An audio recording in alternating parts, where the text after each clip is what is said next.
Hello there. I had promised you all that I would send out resources and some videos on the session that we had last week on the importance of the sound pack for development of fluent rapid automatic naming of sounds and symbols.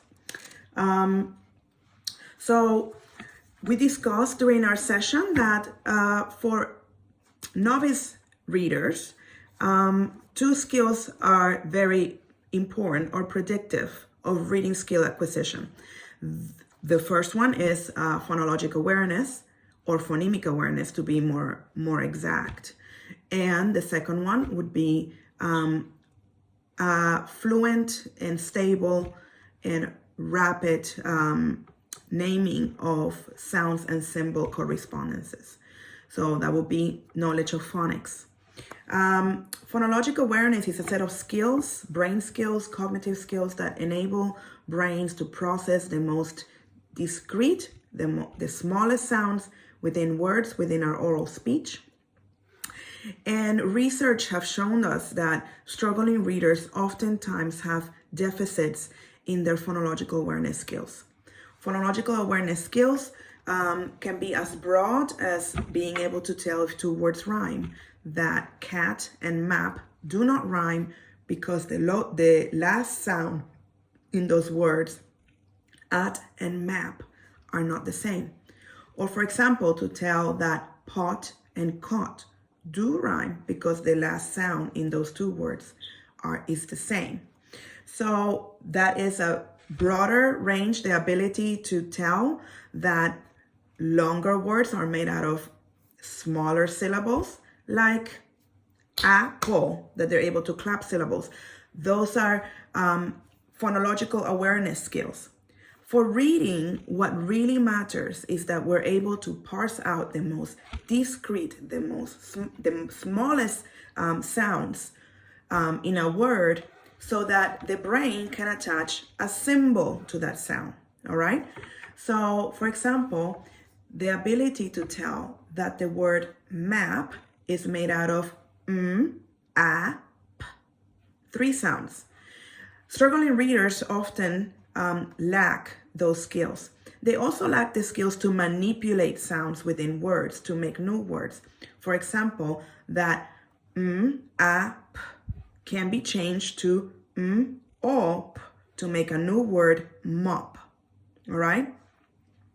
And so when we have weaknesses in phonemic awareness, meaning being able to tell the most discrete sounds in words, and also the ability to manipulate those sounds within words to make new words, what happens is that attaching phonics knowledge to those sounds become a very fussy exercise, a confusing exercise.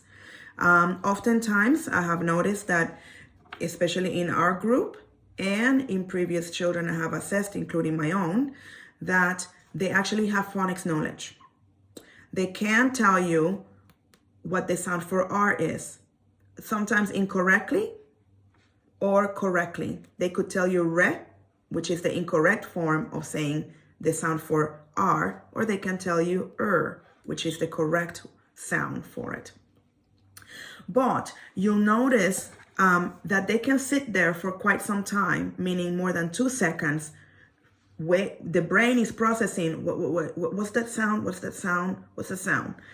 And eventually they come up with it, even if you have taught it to them.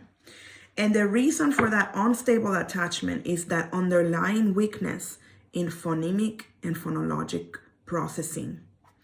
So our brains are plastic. They're plastic throughout life, which means that we can improve our connections. We can make them faster. And that often is called the process of learning. All right. And some exercises are done just like you would, if you want to develop your bicep muscles, you would, do curls, bicep curls, or you would do push-ups. We can develop these skills even if we're born with a natural weakness or deficits in them. All right. So one of the goals of the sound pack is to automatize the rapid automatic naming of the sound and the symbols together. You will notice that as their phonologic and phonemic awareness skills improve, this will become more rapid and more fluent. And the reason is not because they know this better, but because their ability to parse out sounds and to manipulate them in their oral language is becoming better. Therefore, the attachment of symbols to those sounds become more stable and more secure. At the beginning, they are pretty insecure. They may or may not have the correct sound symbol because they may or may have not been taught. But even after they have been taught, it can take some time to automatize that. And automatization means that they're able to reproduce the sound that goes with the letter within 2 seconds. If it takes more than 2 seconds, that letter sound is not automatized. It's not an automatic mastered process in the brain. And that's why we do the sound pack. So I would like to go over the basic sound pack that we have so far discovered, together in class. As we add more letters and letter patterns to sounds, the sound pack becomes larger. You don't have to do them all at the same time. If you don't have a lot of time, I recommend that you focus on, let's say 5 for this day and another 5 for the other. Pick ones that you have noticed that they struggle with, and those you do more often. We'll go first through the sounds, and then I'll show you what to do when they are not produced correctly, when the sounds are not produced correctly. Letter R says letter G says G, letter B says B, letter I, the short sound, says I, as in itchy or insect. Letter A, the short sound for A is A, as in apple. Letter M, letter S, S. Letter L, L.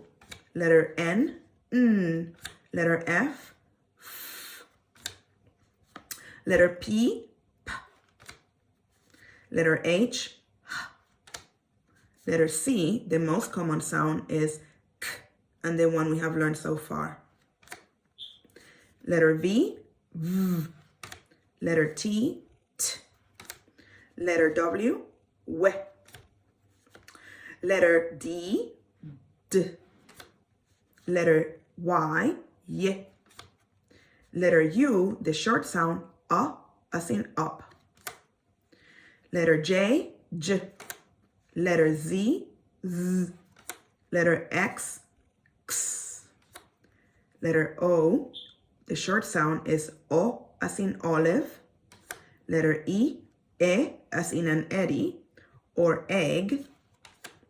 CK is a digraph, 2 letters that say one sound. The sound is K, is most often found at the end of words. SH says one sound, sh.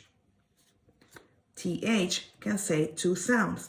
The unvoiced sound is th, as in thought, think, thank.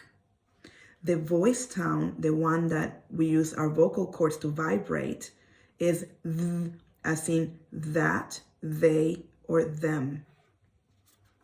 WH, in the old time, it used to be pronounced hue.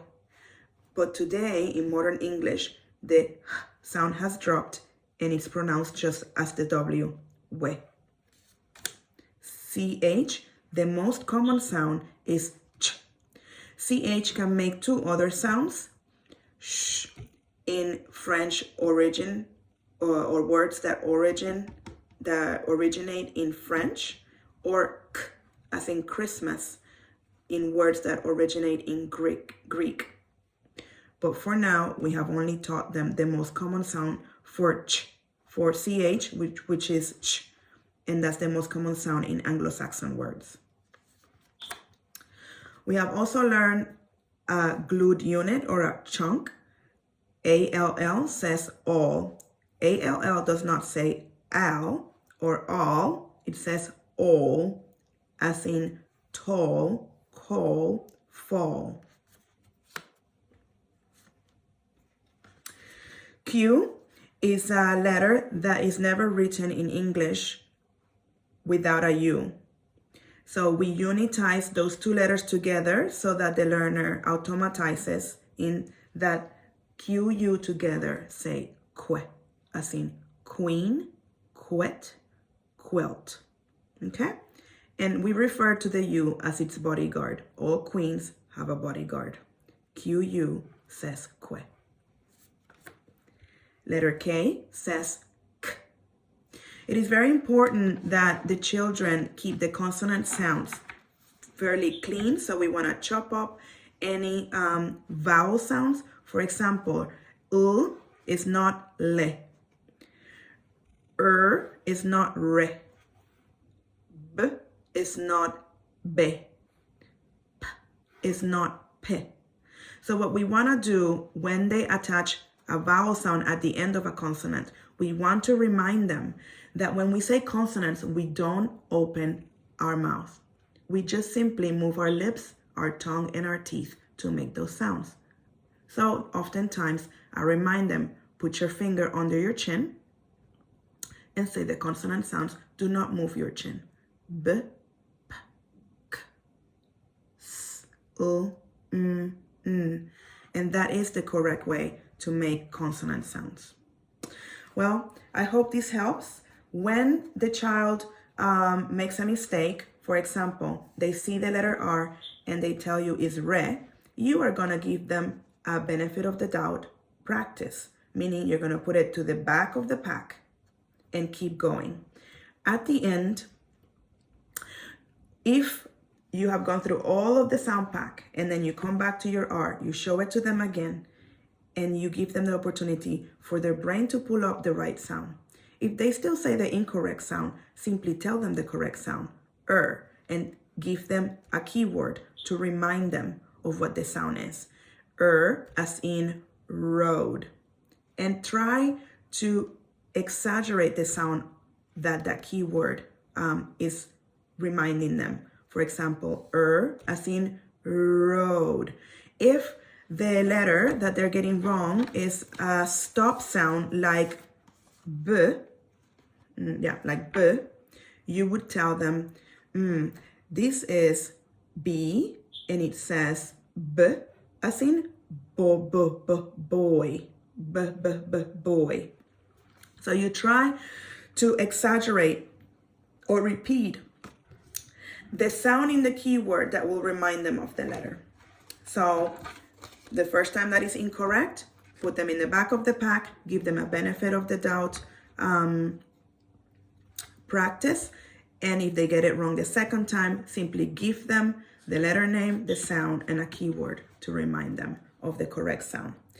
Our goal with the sound pack is not that they sit there and, for more than 2 seconds. Our goal is that we are able to rapidly name each and every single sound for the letter, meaning that they are fluent and automatic in the reproduction of the sound. And so I'll give you an example of what the goal is. The goal is that when you present the sound pack to the child, eventually they'll be able to say g, b, e, a, s, u, f, etc., etc. So our goal is to be able to reproduce the sound within 2 seconds. And so between that rapid automatic naming drill and shoring up phonemic awareness skills in their oral language, you will be able to see that this will become more fluent, and that their word recognition skills and the ability to be able not only to phonetically decode, but to actually recognize the whole word like a sight word, like an automatic thing that comes up from their brain, will be improved.